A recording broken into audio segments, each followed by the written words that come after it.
Welcome back. तो इस video में हम देखेंगे कि हम PHP एंड MySQL के ज़रिए और फ्रंट एंड बूटस्ट्रैप का रख के एक लॉगिन सिस्टम किस तरह बना सकते हैं। तो हम ऐसा करते हैं कि हम अपनी इस वीडियो को 3 स्टेप्स में डिवाइड कर लेते हैं, 3 वीडियोज़ में। सबसे पहले हम फ्रंट एंड बनाएंगे बाय यूजिंग बूटस्ट्रैप। अगर आप लोगों में से मेरी बूटस्ट्रैप की वीडियोस किसी ने नहीं देखी तो आपको डिस्क्रिप्शन में लिंक मिल जाएगा। आप काइंडली बूटस्ट्रैप का कोर्स लाजमी देखिएगा अगर आपको बूटस्ट्रैप नहीं आता तो, ठीक है। और उसके बाद जब हमारा बूटस्ट्रैप के साथ बन जाएगा फ्रंट एंड, उसके बाद हम एक रजिस्टर्ड सिस्टम बनाएंगे कि जिसमें हमारा यूज़र रजिस्टर्ड कर रहा है, ठीक है। रजिस्टर सिस्टम विथ फॉर्म कि हमारा यूज़र जो फॉर्म फिल करता है और वो रजिस्ट्रेशन करता है वो सिस्टम बनाएंगे। उसके बाद हम लॉगिन सिस्टम बनाएंगे कि जब वो रजिस्ट्रेशन के बाद लॉगिन करेगा तो वो किस तरह लॉगिन करेगा। और उसके बाद लास्ट में हम सेशंस को समझेंगे कि सेशंस के साथ हम किस तरह सिक्योर कर सकते हैं, like how to secure web pages by using sessions और cookies। ओके, सो सबसे पहले हमें बूटस्ट्रैप का लॉगिन सिस्टम बनाना है। अच्छा, लॉगिन सिस्टम बनाने से पहले हमें ये पता लगना चाहिए कि हमने पेजेस कितने बनाने हैं, ठीक है। तो नंबर ऑफ पेजेस में सबसे पहले हम देखते हैं कि जी हमारे पास जो नंबर 1 का पेज आ गया है उसे हम लॉगिन का पेज कहेंगे, जहाँ से यूज़र लॉगिन करेगा। अब लॉगिन से पहले रजिस्टर का पेज भी होना चाहिए। अब थर्ड पेज हमारा वो होगा कि जहाँ से यूज़र लॉगिन करके मेन पेज पे जाएगा, जो कि होम पेज होगा, जिसको हम होम पेज बोल रहे हैं, आफ्टर लॉगिन या डैशबोर्ड या जो भी बोलना चाहे। तो सादा सा फ्रंट एंड रख के हम जस्ट फंक्शनैलिटी को फोकस करते हुए लॉगिन सिस्टम बनाते हैं। लॉगिन सिस्टम बनाने से पहले हमें जस्ट फंक्शनैलिटीज़ बनानी है, आई मीन टू से कि हमें जस्ट फ्रंट एंड बनाना है सबसे पहले, ठीक है। तो हम ऐसा करते हैं, हम 3 पेजेस के बेस पे एक फ्रंट एंड बना लेते हैं। तो मैं जाता हूँ यहाँ से, मेरे पास सी में मैं एग्जाम्प यूज़ कर रहा हूँ। अगर आप वैम्प यूज़ कर रहे हैं तो कोई मसला नहीं है। यहाँ मैंने ऑलरेडी एक फोल्डर बना रखा है लॉगिन सिस्टम के नाम से, ठीक है। तो मैं इसको अपने सबलाइम में ओपन कर लेता हूँ और सबलाइम में ओपन करने के बाद मैं इसमें पेजेस बना लेता हूँ, ठीक है।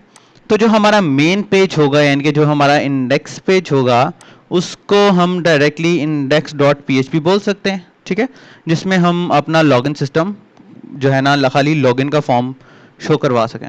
उसके साथ साथ जो सेकंड वाला पेज होगा उसको हम बोल देते हैं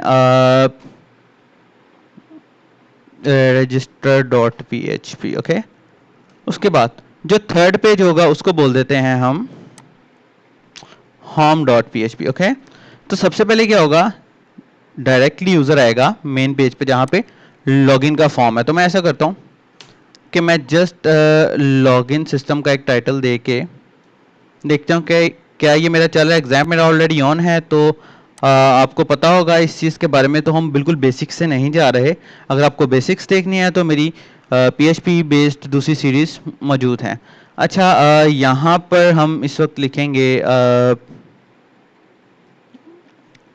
लॉगिन सिस्टम। ओके, जब मैंने इसको देखा तो मेरे पास ही लॉगिन सिस्टम वाला पेज खुल रहा है। तो हम बूटस्ट्रैप यूज़ करते हैं, ठीक है। बूटस्ट्रैप यूज़ करने के लिए सबसे पहले क्या करेंगे, हम जस्ट गूगल पे जाएंगे। गूगल पे जाके यहाँ से बूटस्ट्रैप फाइल्स को निकाल लेंगे। अच्छा, आप लोगों को ऑलरेडी PHP तो आता होगा ना, लाइक अगर आप लॉगिन सिस्टम बना रहे हो तो आपको ऑलरेडी PHP के बारे में पता होगा।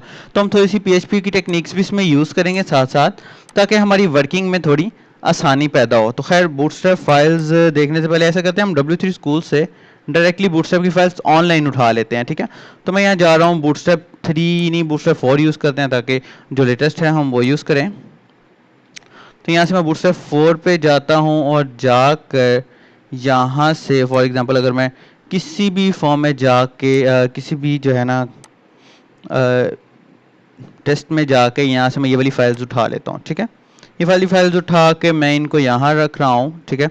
और अगर आप लोगों को मैनुअली ऐड नहीं करना आता तो मैंने अपने पूरे बूटस्ट्रैप के कोर्स में दिखाया है। आपको लिंक नज़र आ रहा होगा ऊपर, तो आप उसको क्लिक करके बूटस्ट्रैप का पूरा कोर्स देख सकते हैं। इस वक्त हमारी जो फोकस है वो है मेन फंक्शनैलिटी के ऊपर कि हम बैक एंड का काम किस तरह कर सकते हैं। इंशाल्लाह नेक्स्ट वीडियोस में आपको काफ़ी कुछ चीज़ें मिल जाएंगी। अच्छा, तो यहाँ हम क्या करने लगे हैं, अब हम ये सब बनाने लगे हैं हमारा पूरा लॉगिन सिस्टम। हमारी फाइल्स ऐड हो गई हैं, इनको एक दफ़ा टेस्ट करके देखें। तो मैं यहाँ पर एक कार्ड की क्लास चला के देखता हूँ, ठीक है, ये चल रही है। तो मैंने रिफ्रेश किया, ये देखिए मेरा कार्ड शो हो रहा है। तो इनके में ये क्लास चल रही है, अगर ऊपर आपको हल्का सा बॉर्डर नज़र आ रहा होगा। तो ऐसा करते हैं, अब हम इसमें एक नेविगेशन बार बना लेते हैं। नेविगेशन बार पे भी हम ज़्यादा टाइम नहीं लगाएंगे बिकॉज हमारा मेन फोकस फंक्शनैलिटी है। तो ऐसा करते हैं कि हम बूटस्ट्रैप की अपनी वेबसाइट पे जाते हैं, डॉक्यूमेंटेशन पे जाते हैं, डॉक्यूमेंटेशन पे जाने के बाद कंपोनेंट्स में जाते हैं और कंपोनेंट्स में जाकर यहाँ से हमें ये नैव बार मिल जाएगी। ठीक है, इस नैव बार का डायरेक्टली कोड उठाएंगे, उसको अपने हिसाब से एडिट कर लेंगे जिस तरह हमने एडिट करना है। तो यहाँ मैं आया और यहाँ मैंने इस कोड को पेस्ट कर दिया। हमेशा याद रखिए कि कोड को सीक्वेंस में रखना दोस्तों बहुत ज़रूरी है। उसके बाद जब मैं यहाँ आने लगा हूँ और यहाँ आकर ये देखिए ये मेरे पास नैव बार आ गया। एक दफ़ा इसको रन करके देखते हैं कि क्या ये चल रही है। ये वर्किंग में है। अच्छा, इसका कलर मैं थोड़ा सा चेंज कर लेता हूँ। मैं कहता हूँ जी बीजी डेंजर, लाइट की बजाय बीजी डेंजर हो जाए। डेंजर मतलब रेड कलर हो जाए। तो देखिए जी मेरा रेड कलर आ गया।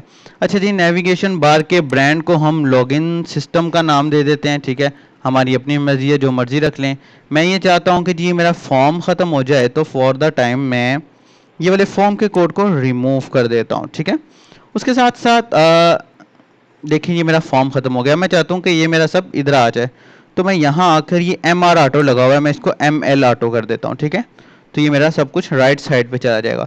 उसके बाद फ़िलहाल तो मुझे ज़रूरत है जस्ट रजिस्टर्ड पेज की। ठीक है, तो ऐसा करते हैं कि हमारा ये जो ड्रॉप डाउन है ना, हम इसको काम में लाते हैं, बाकी सबका ख़त्म कर देते हैं। ठीक है, तो ये डिजेबल वाला लिंक भी ख़त्म कर दिया हमने और ये दोनों लिंक्स भी हमने ख़त्म कर दिए। ठीक है, कुछ इस तरह से। अच्छा जी, तो ये है। अब हमें कुछ ऐसी फंक्शनैलिटी चाहिए कि जब लॉगिन हो बंदा तो यहाँ पर उसका यूज़र नेम लिखा हो, अदरवाइज यहाँ पर जो पर्सन है वो लॉगिन हो तो यूज़र नेम लिखा हो, अदरवाइज यहाँ पर हमारा लॉगिन हेयर या समथिंग लाइक दिस आ जाए। ठीक है, लाइक रजिस्टर हेयर, ओके, तो समथिंग लाइक दिस आ जाए और यहाँ पर मैं एक रजिस्टर का लिंक शो कर देता हूँ। ठीक है, अदरवाइज हम लिंक भी दे सकते हैं, हमारी अपनी मर्जी है, जिस तरह हम देना चाहें हम उस तरह दे सकते हैं। ठीक है, यहाँ साइन अप, जिस तरह हमारी अपनी मर्जी है हम उस तरह दे सकते हैं।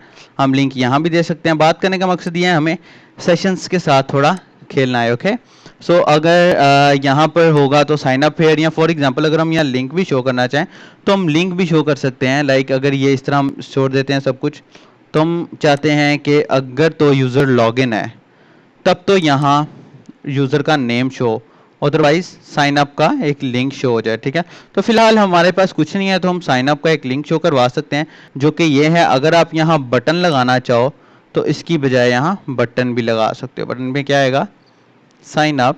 ठीक है, ये जस्ट छोटी छोटी चीज़ें इसलिए बता रहा हूँ ताकि आपको बूटस्ट्रैप के साथ जो है ना ज़्यादा अंडरस्टैंडिंग हो जाए। Okay, button warning. सो ये मेरे पास ये मेरा एक बटन आ गया। अच्छा जी, अब मुझे यहाँ पर एक लॉगिन फॉर्म बनाना है। अच्छा, फॉर एग्जांपल अगर मैं इसको उठाकर यहाँ से और न्यू फाइल पे लेके जाके हेडर की फ़ाइल बना लेता हूँ, तो आई डोंट थिंक सो मुझे कोई मसला होगा। और उसके साथ साथ अगर मैं यहाँ पर एक फुटर की फ़ाइल भी बना लेता हूँ तो आई डोंट थिंक सो मुझे एक मसला होगा। अब होगा क्या कि मैं क्या करूँगा, मैं अपने इस हेडर को अलग कर लूँगा, क्योंकि मुझे हर पेज पे हेडर सेम चाहिए। तो मैं अपने इस हेडर को अलग कर लेता हूँ यहाँ पर, और इस फुटर को अलग कर लेता हूँ यहाँ पर। और मैं यहाँ क्या करूँगा, PHP का फंक्शन होता है इंक्लूड। अगर इंक्लूड के फंक्शन के आपको बारे में नहीं पता तो ये आपके इंक्लूड का मतलब होता है शामिल करना, उर्दू में इसका मतलब होता है शामिल करना। तो होता यूँ है कि आपकी इस फाइल को ये अपनी एक फाइल में शामिल कर लेता है, लाइक इंक्लूड कर लेता है, लाइक header.php। और इसके साथ साथ मैं यहाँ फुटर भी लगा देता हूँ, बिकॉज हमें फुटर की भी तो इन फ्यूचर ज़रूरत है। फिलहाल हमने क्लोजिंग HTML और बॉडी का जो क्लोजिंग टैग है उसको हमने फुटर में रखा हुआ है, तो फिलहाल ज़रूरत नहीं है। footer.php, okay. सो इसका कोड भी आपको मिल जाएगा। ठीक है, हमारा पूरा लॉगिन सिस्टम होने के बाद मैं इसका कोड गिट पर अपलोड कर दूंगा। तो अब इसको मैं रिफ्रेश करूं तो मेरे ये स्टिल काम कर रहा है। अगर मैं यहाँ से कुछ फॉर एग्जांपल इनके दरमियान में लिखता हूँ तो कोई मुझे मसला नहीं आ रहा है। ये देखिए मेरे पास ये स्टिल काम कर रहा है। अच्छा, मैं यूँ करने लगा हूँ, अब मैं यहाँ एक फॉर्म बनाऊंगा। ओके, एक और चीज़ कर लेते हैं हम, अब बाकी के पेजेस पर भी ये हेडर और फुटर लगा लेते हैं। तो मैं ये रजिस्ट्रेशन के पेज पर भी हेडर और फुटर लगा रहा हूँ, बिकॉज इस वक्त मैंने इस पेज को रिफ्रेश नहीं किया, जिस वजह से कुछ इस तरह शो हो रहा है। लाइक अगर मैं इसको क्लोज करके दोबारा से ओपन करूँगा तो ये मेरी आउटपुट आना शुरू हो जाएगी। तो मैं इसको इस तरह रिफ्रेश करता हूँ तो आपके सामने मेरे पास लॉगिन का पेज भी आ रहा है, रजिस्टर डॉट PHP का पेज भी आ रहा है, और उसके साथ साथ होम डॉट PHP का पेज भी आ रहा है, sorry home dot PHP। Well so यहाँ से अब हमें पता लगा कि हमारा जो लॉगिन सिस्टम है उसका एक नेविगेशन बार रेडी है। अब मैं क्या करने लगा हूँ, मैं एक लॉगिन फॉर्म बनाने लगा हूँ। मैं चाहता हूँ कि सबसे पहले मेरी वेबसाइट जब भी ओपन हो उसके ऊपर एक लॉगिन फॉर्म आ जाए। तो मैं ऐसा कर रहा हूँ, मैं यहाँ कंटेनर लगाता हूँ एक, ठीक है।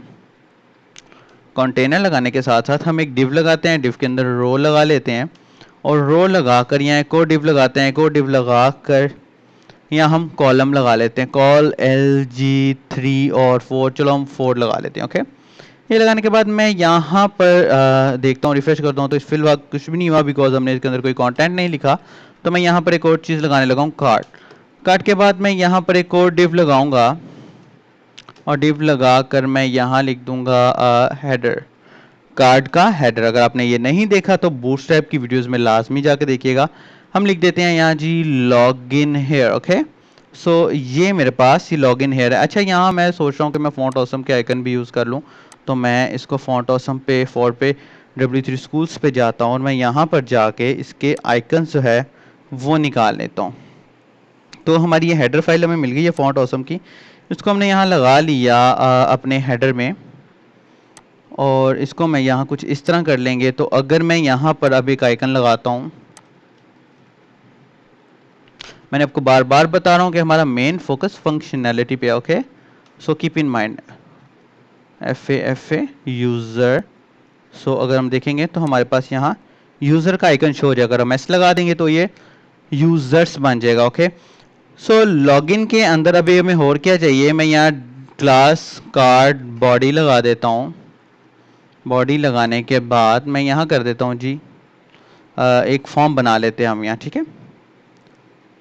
हम यहाँ एक फॉर्म बना लेते हैं, क्लास फॉर्म एक्शन, ओके।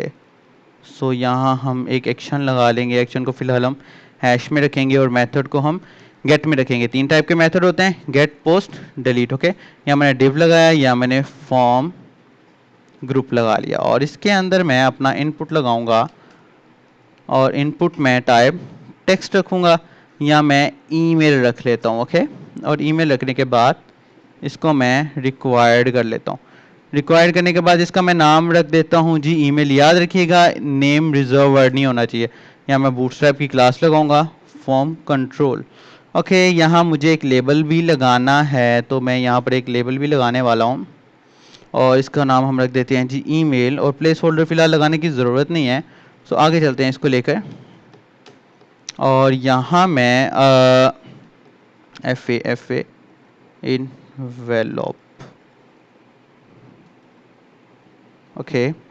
देखते हैं भाई ये हमारा शो हो रहा है, ठीक है जी। ये हमारा ईमेल शो हो रहा है, ठीक है। ईमेल की इनपुट शो हो रही है, एंटर ईमेल, ओके। हम इसी को डायरेक्टली कॉपी करके और नीचे पेस्ट कर देते हैं, और इसके अंदर मैं अपना पासवर्ड शो कर देता हूँ, ठीक है। कि भाई अगर आपको यहाँ पासवर्ड भी ऐड करना है तो आप ऐड कर लो, और यहाँ पर मैं की लगा देता हूँ। आपको ये कोड्स याद करने पड़ेंगे, ठीक है। आपको फॉन्ट ऑसम की वेबसाइट से मिल जाएंगे। उसके बाद मैं यहाँ एक और सेम यही चीज़ करता हूँ, और यहाँ मैं लिख देता हूँ जी, ओके, बटन लगा देता हूँ यहाँ, और मैं यहाँ लिख देता हूँ जी sign in, okay. Log in, registered, या साइन इन, साइन अप, ठीक है। और इसके ऊपर हम बटन लगा देते हैं जी, बटन वार्निंग। सो ये हमारे पास छोटा सा हमारा एक पेज बन गया। अगर मैं इसे फ्लोट राइट कर लेता हूँ तो ये कुछ इस तरह आ जाएगा, ओके। अब यहाँ मैं फ़िलहाल BR लगा के ही काम चला लेता हूँ, ठीक है। यहाँ मैं फ़िलहाल BR लगा के ही काम चला लेता हूँ, अदरवाइज मैं अपनी CSS यूज़ कर सकता हूँ। तो ये मेरे पास मेरा एक लॉगिन पेज आ गया। अब मैं इसको साइन अप पेज पे भी सेम यही चीज़ें साइन अप पेज पे भी हम लगा सकते हैं। तो मैं ऐसा करता हूँ कि मैं यहाँ जाकर अपना एक साइन अप पेज भी बना लेता हूँ, ईमेल, पासवर्ड, और उसके साथ साथ मुझे और क्या चाहिए, मुझे उसके साथ साथ उसका यूज़र नेम भी चाहिए, ओके। तो मैं ये 3 चीज़ें जस्ट ले रहा हूँ, बाद में हम इसका डेटाबेस भी बनाएंगे जिस तरह हम चाहते हैं उस लिहाज से, हमारी फुल रिक्वायरमेंट के लिहाज से हम इसका डेटाबेस भी बनाएंगे। तो मैं ये चाहता हूँ जी इसका यूज़र का मुझे फुल नेम भी मिले, और यहाँ पर हम पेंसिल यूज़ करते हैं। यहाँ हमें register.php का लिंक देना पड़ेगा। तो मैं यहाँ जाता हूँ और यहाँ जाके एक एंकर लगा लेते हैं हम। ओके, ऐसे जावास्क्रिप्ट से भी कर सकते हैं, जिस तरह हमारी अपनी मर्जी हम उस तरह कर लें। यहाँ मैं कहता हूँ जी register.php। सो ये मेरा लिंक इस वक्त काम कर रहा होगा। कुछ ये full name, email and password. इसके साथ साथ अगर मैं यहाँ पर जेंडर भी लगाना चाहूँ तो मैं जेंडर भी लगा सकता हूँ, जैसे कि ये और यहाँ पर हम इनपुट टाइप रेडियो या इनपुट टाइप चेक बॉक्स के अंदर हम चेक कर सकते हैं कि भाई उसका जेंडर हमने लेना है तो किस तरह, वट एवर जेंडर हम यहाँ से ले सकते हैं। Input type radio. एक बात याद रखिए, अगर आप लोगों ने मेरे HTML के लेक्चर्स नहीं देखे, आपको यहाँ से उनके नेम सेम रखने पड़ते हैं, इनकी वैल्यू देनी पड़ती है। एक में हम वैल्यू देते हैं F फीमेल, ठीक है। सो फीमेल पहले रख देते हैं because ladies first, and second पे हम इसको भी सेम उठा लेते हैं और इसको ऐसे करते हैं दिस वन। हम इसको ऐसा करते हैं कि ये इसको यहाँ से डायरेक्टली कॉपी कर लिया और कॉपी करके जस्ट यहाँ लगा लिया फीमेल, और इसी को कॉपी करके मेल। ओके, यहाँ से इसको M कर देंगे, नेम इसका सेम होगा। लेट्स रिफ्रेश इट, तो आपको नज़र आ रहा होगा female and male. Okay, so female का ये F बड़ा कर दिया, ठीक है। यहाँ हम PR लगा देते हैं ताकि वो थोड़ा सा डिफरेंस क्रिएट हो जाए। तो ये मेरे पास मेरा लॉगिन का पेज बन गया और साइन अप का पेज बन गया, ठीक है। अच्छा, ऐसा काम करते हैं, हम हेडर के अंदर भी ना एक लॉगिन का वो बना लेते हैं, बटन बना लेते हैं टाइप, लाइक ये है जी मेरा लॉगिन का बटन। और यहाँ पर मुझे साइन इन लगाना पड़ेगा और यहाँ पर मैं इसको मेन पेज पर ले जाऊँगा। अच्छा जी, तो मेरे पास ये एक और बटन आ गया, ठीक है। मेरी अपनी मर्ज़ी है, मैं उसको जिस मर्ज़ी हिसाब से लेकर जा सकता हूँ, जिस तरह मैं चाहूँ उसको मैं हैंडल कर सकता हूँ। इसको मैं BR के रखने की बजाय मैं इसके अंदर इन्फो लगाना चाहूँ तो मैं इसको इन्फो में भी लगा सकता हूँ। अब इसकी CSS यूज़ करके हम इसको जितना एडजस्ट कर लें। एनीवेज, तो ये मेरे पास ये लॉगिन हेयर की बजाय हम यहाँ साइन अप हेयर लिख देते हैं। ओके, अब ये हमारा जी होम पेज आ गया है। तो हम ऐसा करेंगे कि अब home.php में गए, या हम छोटा सा अलर्ट शो करवा देते हैं कि like you are logged in here. तो ऐसा करें कि यहाँ से कोई भी अलर्ट उठा लेते हैं। ओके, सो यहाँ से मैं ये वाला अलर्ट ले रहा हूँ, और यहाँ पर मैं ये कंटेनर लगा रहा हूँ। ओके, कंटेनर के अंदर हम ये अलर्ट लगा देते हैं और यहाँ लिख देते हैं hello Asad, my name is Asad. Okay, so hello Asad, you are log in. Okay, so जी ये मेरा जी अलर्ट लग गया। ओके, सो ये मेरे पास छोटा सा फ्रंट एंड बन गया। अब हमें इसको फंक्शनैलिटीज़ में लेके जाना है। उम्मीद करता हूँ कि आपको यहाँ तक थोड़ा बहुत समझ आ गया होगा प्रोसेस। ये साइन इन फॉर्म, ये साइन अप फॉर्म, और उसके साथ साथ जब लॉगिन होकर जहाँ यूज़र जाएगा ये home.php, या हम उस बंदे का नाम शो करवाएंगे, उस पर्सन का नाम शो करवाएंगे जो कि इस वक्त लॉगिन हुआ है अपने यूज़र नेम के साथ। Okay, so thank you so much for watching this video. Don't forget to subscribe. इंशाल्लाह नेक्स्ट वीडियो में हम ये देखते हैं कि हमने किस तरह इसका डाटा जो है यूज़र का रजिस्टर फॉर्म, इस फॉर्म को किस तरह हमने डेटाबेस के साथ फंक्शनल करना है। तो मिलते हैं नेक्स्ट वीडियो में। अपना ख्याल रखिएगा। Take care always. Good bye.